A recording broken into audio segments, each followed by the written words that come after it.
ஆற்றுல மீன் பிடிக்க வந்திருக்கிறோம். மீன் தான் பிடிச்சின்னு இருக்கிறோம். இப்போது குட்டி ஜிலேபி மீன் கிடச்சிருக்குது. அங்கே பாருங்கள், குட்டி ஜிலேபி மீன். போடுப்பா கவரில்.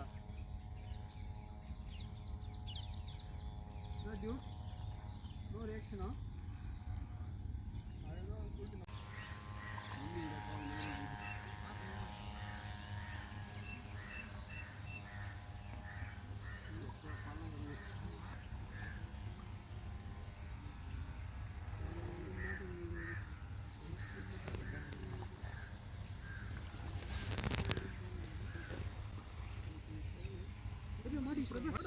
நல்லா இருந்தா கவரை பிடிச்சிக்க நல்லா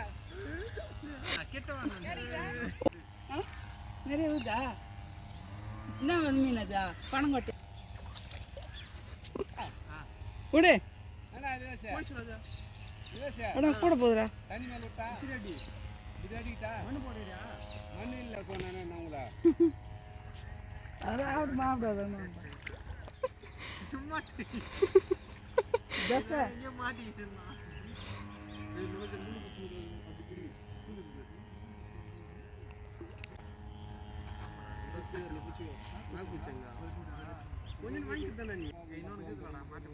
அந்த பக்கம் போடு. அண்ணன் பக்கம் நிறைய வருது தண்ணி.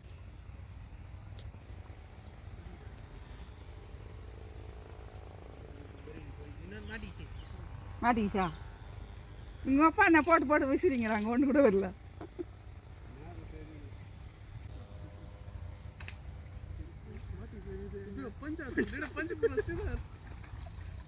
இருக்குதா இல்லையா?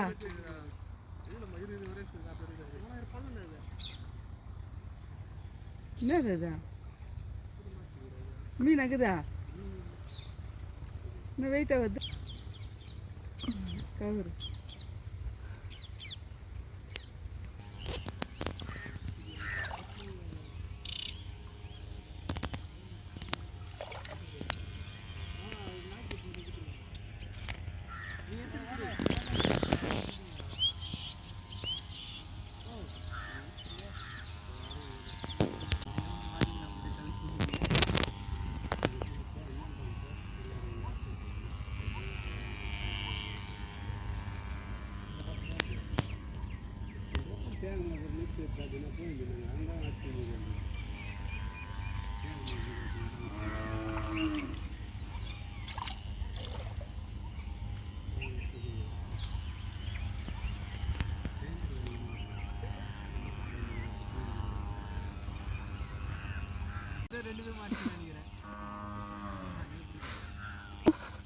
மாட்டிக்கிச்சு பாருங்க. ஜிலேபி, குட்டி ஜிலேபி பாரு வராவலே.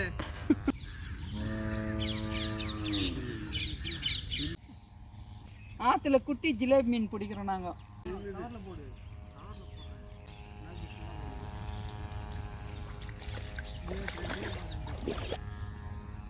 நத்தை பாருங்க, சூப்பராக நத்தை தான் கிடச்சிருக்குது ஒன்று. ஏய் சூப்பராக ஸ்டாப்பா மீன் குச்சி.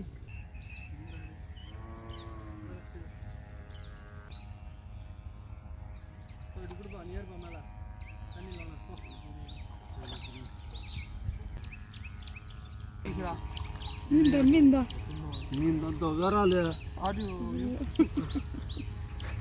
ஏன்னா இங்கே கொண்டு வந்து வருதா? எடுத்துக்கிறேன் நான் போட்டேன். ஜிலேபி மீன் பிடிச்சிட்டோம். சின்ன ஜிலேபி ஒன்று மாட்டிக்கிட்டு பாருங்க. தண்ணிக்குள்ள வருது.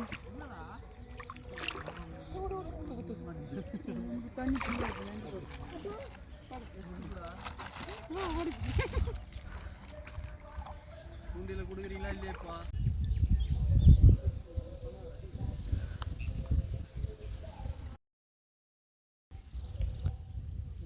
மீன் மாட்டிக்கிட்டு பாரு.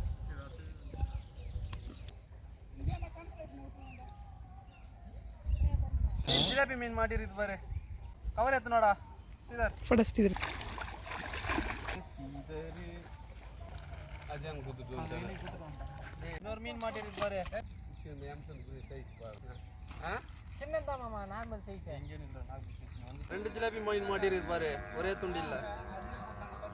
அவர் ரஷ்டிதா ரவுத்து கவரில் போடுறா, தூக்கி மேலே போடலாம்.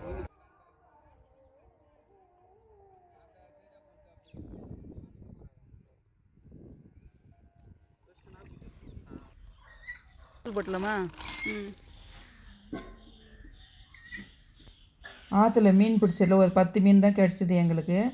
அதனால் நாங்கள் ஒரே மீன் தான், பெரிய மீனாக இருக்குது, சின்ன சின்னதாக இருக்கிறதுனால கிணத்துல விட்டுடலான்னு எடுத்துன்னு வந்திருக்கோம். இப்போ கிணத்துல தான் விட்டுரு போகிறோம் மீனெல்லாம். மீன் வளர்ந்ததுக்கப்புறம் நல்லா அப்புறமா தூண்டில் போட்டு பிடிச்சிக்கலாம். அதனால் எல்லா மீனையும் கிணத்துல விட்டுடுறோம். ஒவ்வொரு மீனாக எடுத்து கிணத்துல விட போகிறோம். இதே போல் நீங்களும் ஆற்றுல மீன் பிடிச்சிருந்தீங்கன்னா கமெண்டில் சொல்லுங்கள். இந்த வீடியோ பிடிச்சிருந்தால் லைக் பண்ணுங்கள், ஷேர் பண்ணுங்கள், சப்ஸ்கிரைப் பண்ணுங்கள்.